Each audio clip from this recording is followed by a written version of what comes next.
Hello mga loves, good morning, good afternoon, good evening. Narito po ang part 1 sa ating homeless feeding.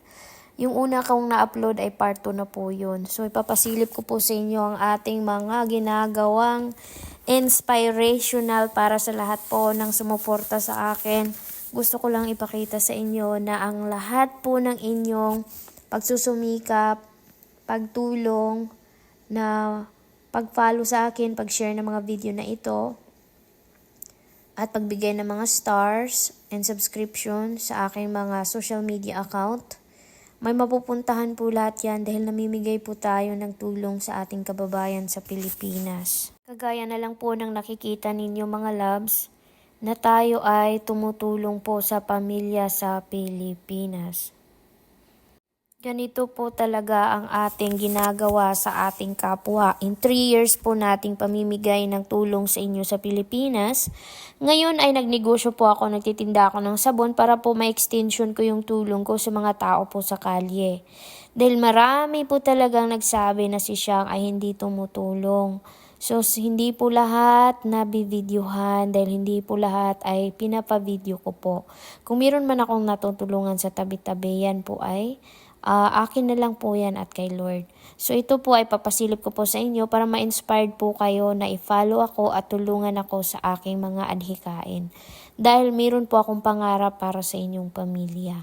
Ayan, kilo-kilo, kinikilo po namin para marami po kaming pamilya na mabibigyan nito at ito ay sasaingin po nila. Tapos may noodles po tayo at mga sardinas na ilalagay po natin. Ganito na po ang itsura ng ating ipapamigay doon sa kalsada. Ayan. So mga loves, ito po ang part 1 kaya hindi po ako na-satisfied. Kaya meron po tayong pa-part 2. Yan po yung napanood ninyo kanina. So gusto ko pong ipasilip sa inyo ang aking mga ayuda sa mga taong homeless na nasa kalsada po. At gusto ko one day magagawa ko ito na ako po mismo ang mag-aabot sa mga tao.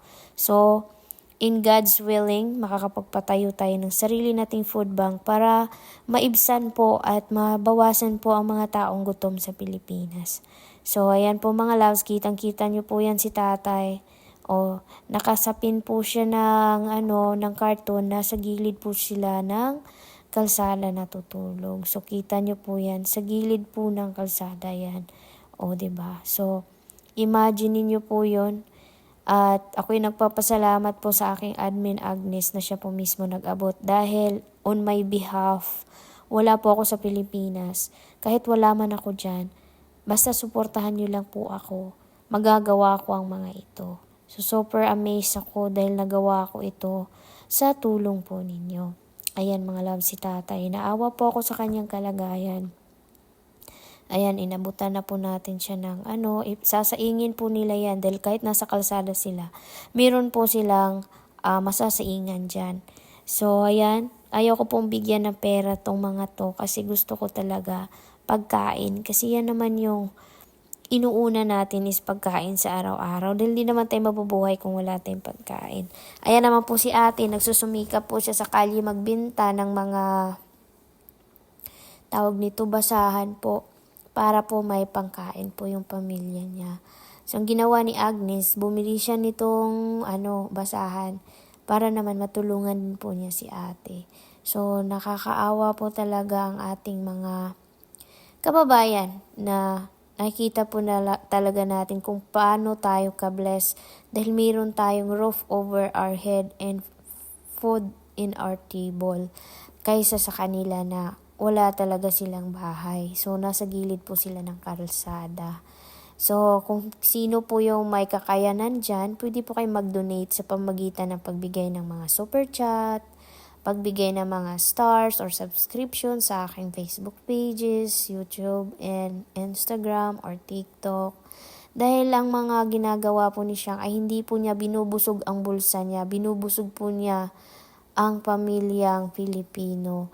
So, in 3 years na po tayong namimigay ng tulong sa mga taong ito. Nakakaawa po sila dahil nga po ay nasa kali po sila. Kaya ito po ang aking proyekto na ginagawa ngayon, lalo na po pag na-sold out po ang ating sabon, ay didiretso po tayo magpapakain sa kanila sa kalye.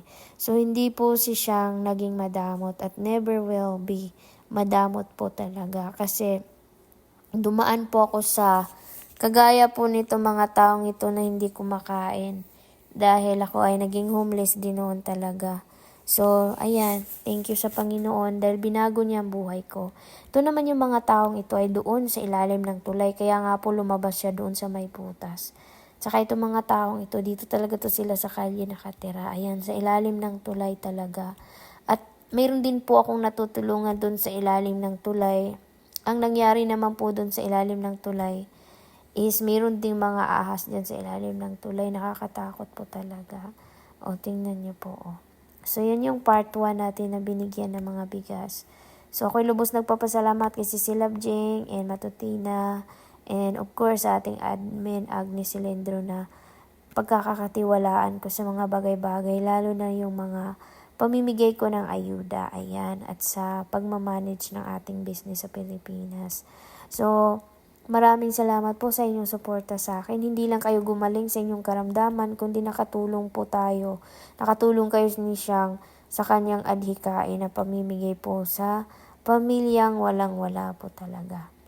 Maraming salamat po sa sumuporta. Bumili sa aking Xiaomi whitening face and body soap po. Nang dahil sa inyong suporta po, nakakapagpapakain na po tayo ng pamilya. Suportahan niyo pa po si Xiang sa kanyang pagbablog at sa kanyang produktong binibinta sa Pilipinas dahil magtatayo po tayo one day ng food bank sa Pilipinas. Ako'y napapaiyak sa saya dahil hindi ko in-expect na matupad ko tong pangarap na to. Thank you, Lord.